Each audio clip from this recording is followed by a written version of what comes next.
The Voice asks teachers their opinions of the government shutdown. It's frustrating when you're waiting for your government representatives to act and settle something and it hasn't been done.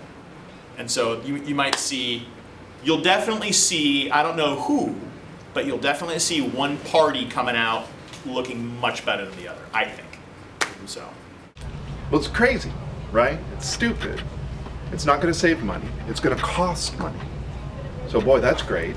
So in order to save money, we're going to cost money.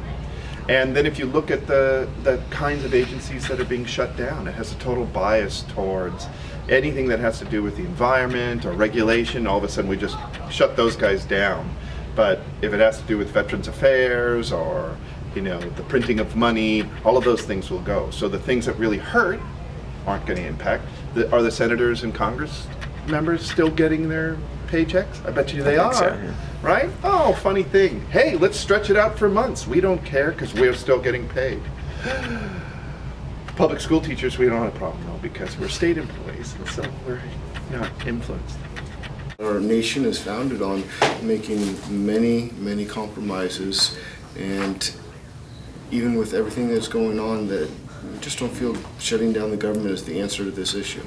I understand there are lots of different opinions about what the budget should be, how big government should be involved in the economy, but the fact that they can't negotiate and compromise is annoying. Well, I think the government shutdown is important because it shows a basic failure of our elected officials to be able to reach compromises.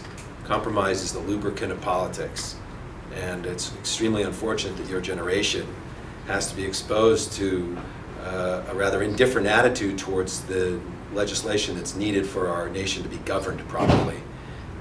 It's okay to win and it's okay to lose, but the losers can't spoil the entire experience of the United States in all its glory for the sake of principle.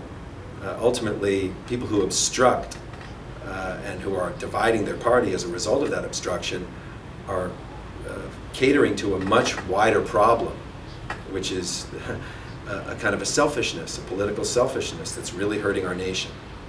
So I'm really, in many ways, terribly upset that your generation has to be exposed to this ridiculous parliamentarian approach to governing, in which everything that one group wants, one group stands opposed to, but offers no solutions whatsoever in its place.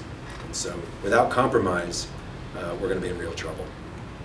It's just disappointing in that they can't get this resolved. We were kind of starting to bounce back in terms of our economy and the confidence levels of government, and now all of a sudden it's like, we don't need this. We have other issues that should have been dealt with a long time. There's so many reasons why this shouldn't happen, you know, that the self-imposed deadline, it's very childish, it's like a lack of bipartisanship, it's the way that Congress was designed to be.